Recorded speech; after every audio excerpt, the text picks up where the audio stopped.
Prologue. Among all the deities of heaven, there was one famous laughingstock of the three realms. Legend has it that 800 years ago, there was an ancient kingdom in the Central Plains called the Kingdom of Xinle. The Kingdom of Xinle was a vast and bountiful land. There were 4 treasures within it: abundant and handsome beauties, vibrant music and marvelous literature, gold and gems, and their one infamous crown prince. What would be the best way to describe this crown prince? Well, he was a unique man. He was beloved by the king and queen, and they doted upon him exorbitantly.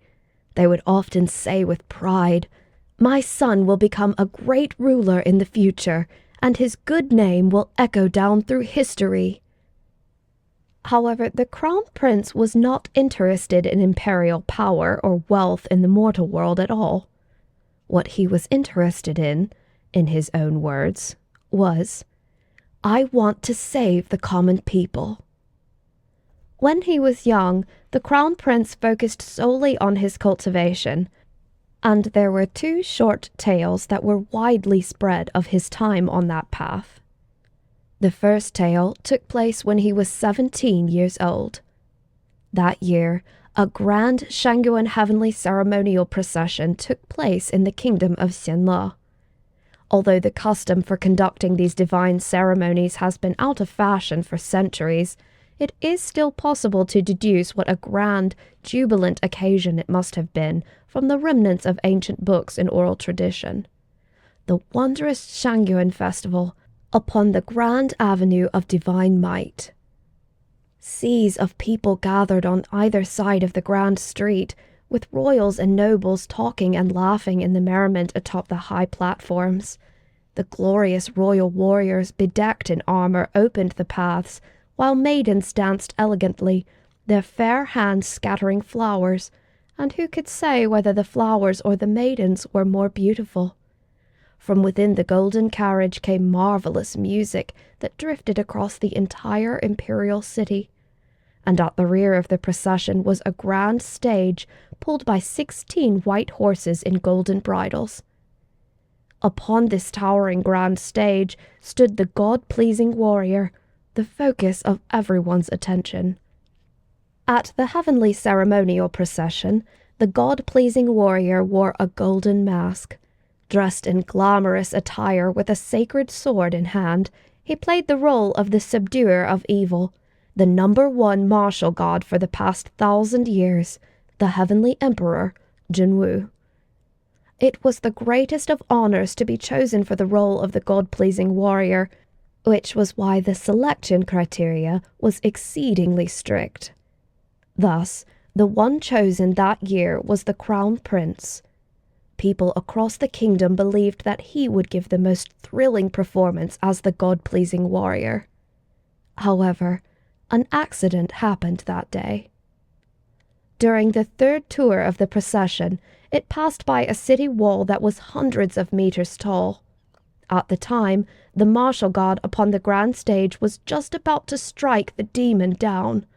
It was the climax of the performance, with people on both sides of the street at the height of excitement. The top of the city wall swarmed with the crowds clamoring to watch the show, pushing and shoving each other to get the best view. At that moment, a small child fell from the edge of the wall. The screams of the crowd reached to the heavens. Just when everyone thought this child would stain the grand avenue of divine might with blood, the crown prince looked up, leapt into flight, and caught the boy. The people only saw a glimpse of a white silhouette that flew like a soaring bird before the crown prince landed with that small child in his arms. The golden mask fell, revealing the young, handsome face behind it. In the next second, cheers erupted. The people were thrilled and joyous, but the state preceptors of the royal cultivation hall were troubled. They had never imagined such a huge mishap would occur. This was ominous luck, the gravest of misfortunes. Every trip the grand stage made around the imperial capital symbolized 1 year of peace and harmony within the kingdom. Now that it was cut short, did that not mean the invitation of disaster? The state preceptors were so distraught they were losing hair as fast as the rain fell. After much contemplation, they called the crown prince over to speak to him.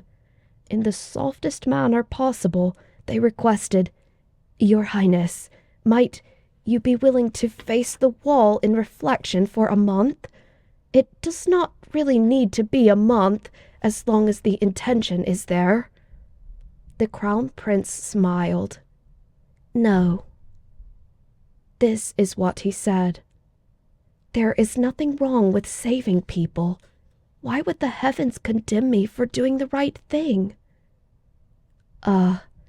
But what if the heavens do condemn you?" "Then it is the heavens who are wrong. Why would I apologize to those who are wrong?" The state preceptors could not argue. The crown prince was such a person. He had never encountered anything he could not do, nor had he ever met anyone who did not love him. He was the justice of the mortal realm, the center of the world.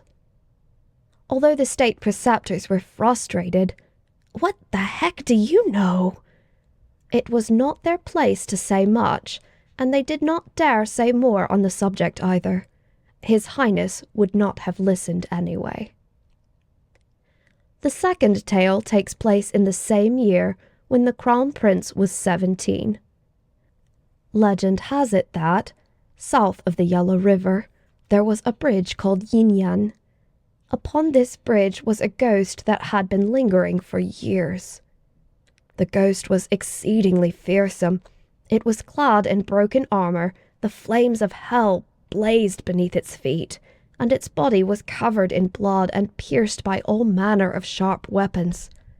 Every step it took, it left behind a footprint of blood and fire. Every few years, it would suddenly appear at night and wander back and forth at the head of the bridge, blocking travelers to ask them 3 questions. "What is this place? Who am I? What is to be done?" The ghost would then devour whoever answered incorrectly. However, no one knew what the correct answers were. As the years went by, this ghost devoured countless travelers. During his ascetic travel, the crown prince caught word of this. So he set out and found Yin Bridge and stood guard there night after night, until finally, one night, he met the haunting ghost. When that ghost appeared, it was indeed as horrifying as the legend said. It asked the crown prince the first question, and he answered with a smile. "This place is the human world." However, the ghost replied, "This place is the abyss." An auspicious start. The first answer was already incorrect. "Well, all 3 answers are going to be wrong anyway," the crown prince thought. "So why should I wait until you're done?" And so he pulled out his weapon and lunged. The fight was complete chaos. The crown prince was skilled in martial arts, but the ghost was terrifying and dauntless. Man and ghost fought so hard that the sun and moon began to topple. In the end, the ghost was finally defeated.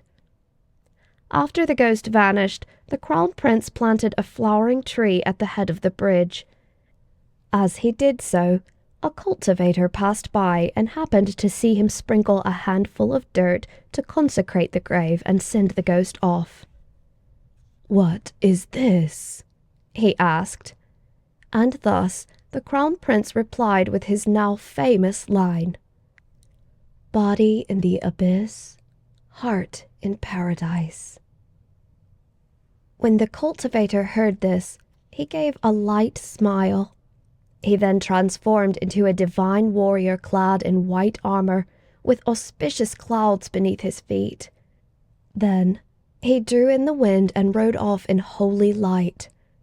Only then did the Crown Prince realize that he had just encountered the Heavenly Emperor, who had personally descended to the mortal realm to subdue evil. The deities had already taken notice of this exceedingly outstanding, God-pleasing warrior since his time in the Shanguan Heavenly Ceremonial Procession. After the meeting at Yinyan Bridge, they asked the Heavenly Emperor, "How does my lord find this Royal Highness?" The Emperor answered, "The child's future is infinite." That night, a celestial phenomenon manifested in the skies above the palace, and storms raged. Amidst the flashes of lightning and the roars of thunder, the Crown Prince ascended. Whenever a mortal ascended, the heavenly realm always shook. When the Crown Prince ascended, the entire heavenly realm quaked outright with 3 times the normal tremors. Achieving fruitful cultivation was always far too difficult. It required talent, training, and luck. It was often a long road of 100 years for a god to be born. It was not that there were no fortunate souls who became deities at a young age. However, the majority who tried exhausted their entire lives, trained for 100 years, and still had no heavenly tribulations dawn upon them. Even if they did come face to face with a heavenly tribulation, should they fail the trial, they would die, or be ruined if they managed to survive. Those who made the attempt were as numerous as the sands of the Ganges, but most were simply ignorant mortals who would spend their entire lives as nothing more than ordinary, never finding their own paths. Yet this Royal Highness was no doubt the darling of the heavens. Whatever he wanted, he received. Whatever he wanted to do, he succeeded. He wanted to ascend and become a god, so at the age of 17, he did just that. He had always led the hearts of the people, and the king and queen loved and missed him dearly. So to honor their son, the king ordered great temples and shrines be built across the land, and for statues of the Crown Prince to be erected and worshipped by all. The more believers that were amassed, the more temples were constructed. That meant the Crown Prince's life would be more prolonged, and his spiritual powers would grow more powerful. Thus, in a few short years, the Shenle Palace of the Crown Prince became incomparably glorious, and, for a time, its prosperity and splendor reached its peak. Until 3 years later, when Shenle fell to chaos. The cause of the chaos was tyranny, with rebels rising in revolt. However, while the flames of war were set ablaze all over the mortal world, the deities of the heavenly realm could not easily intervene. Their concerns were ghosts, monsters, and demons that encroached on the borders, and whatever fell outside of those parameters had to be left to its own devices. Think about it. Conflicts were everywhere in the mortal realm, and everyone believed they were justified. So if any god were to stick a foot in, today you would back your former kingdom, tomorrow another would avenge his descendants. Thus, would there not be gods who wanted to fight each other all the time, who would fall into a life of disgrace? That was why the Crown Prince needed to keep his distance. But he did not care for that reasoning in the least. He said to the Heavenly Emperor, "I will save the common people." The Heavenly Emperor possessed 1,000 years of divine power, but even he did not dare let those words hang off his lips. When he heard this, it was easy to imagine how he felt, yet he could not do anything to stop the Crown Prince. So he said, "You cannot save everyone." "I can," the Crown Prince declared. Thus, he descended to the mortal realm without looking back. Naturally, the whole nation of Shenle rejoiced. However, ever since ancient times there had been one truth the people always spoke of in the human world. There would never be a good outcome when gods descended to the mortal realm without permission. And so, Not only were the flames of war not extinguished, they blazed even wilder. It was not to say that the Crown Prince did not try, but it would have been better had he not intervened at all. The harder he worked, the more of a mess the war became. The people of Xinla were devastatingly battered and crushed, the wounded and casualties innumerable, and in the end, a plague swept through the entire imperial capital, and the rebel army broke through to the palace and ended the war. If it was said that Xinla was originally hanging on by a thread, then the Crown Prince came and cut it directly. After the kingdom fell, the people finally came to realize one thing. The Crown Prince they worshipped as a god was never as perfect or as strong as they imagined. To speak harshly, was he not just useless trash who could not do anything right?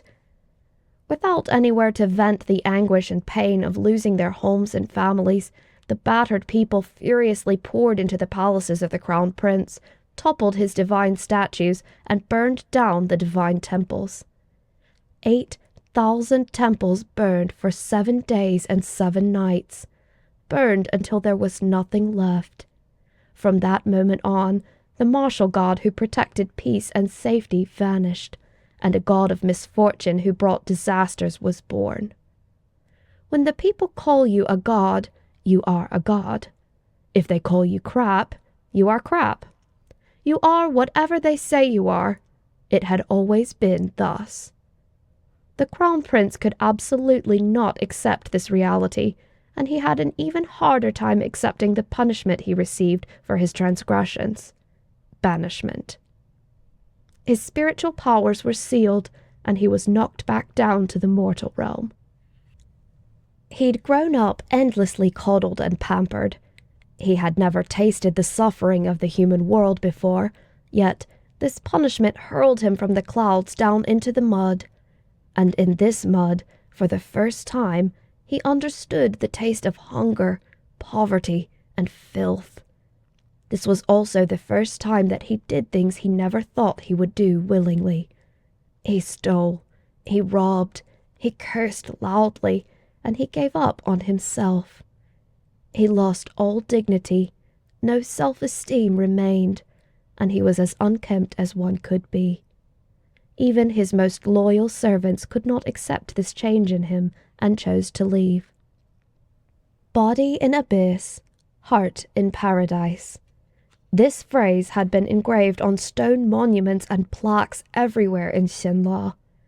If not for the war that had burned almost all of the kingdom to the ground, if the Crown Prince were to see the remnants of those words, he would probably be the first to rush and destroy what was left.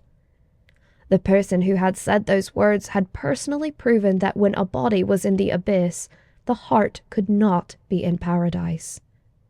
He ascended to the heavens quickly, but his fall from grace was even faster.